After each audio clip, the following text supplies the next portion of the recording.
జగనన్న లేఅవుట్లలో 50% నిర్వాసయోగ్యం కాదని గృహ నిర్మాణ శాఖ మంత్రి పార్థసారథి తేల్చి చెప్పారు. అందుకే రాష్ట్రంలో పేదల ఇళ్ల నిర్మాణం వైసీపీ హయాంలో పడకేసిందని శాసనమండలిలో తెలిపారు. గత ప్రభుత్వంలో ఒక 23-25 వేల ఎకరాలకు మాత్రమే ల్యాండ్ ఎక్విజిషన్ చేశారు అధ్యక్ష. మిగతాదంతా కూడా ప్రభుత్వ భూముల్నే ఇళ్ల స్థలాలుగా కేటాయించారు.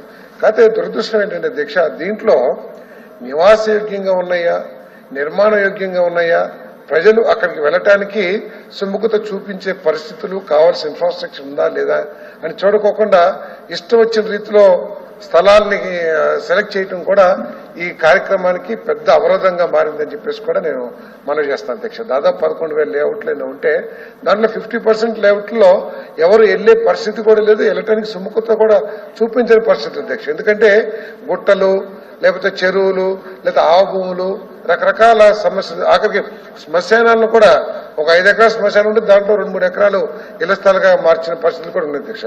దాని మూలంగా వెళ్ళట్లేదు అధ్యక్ష.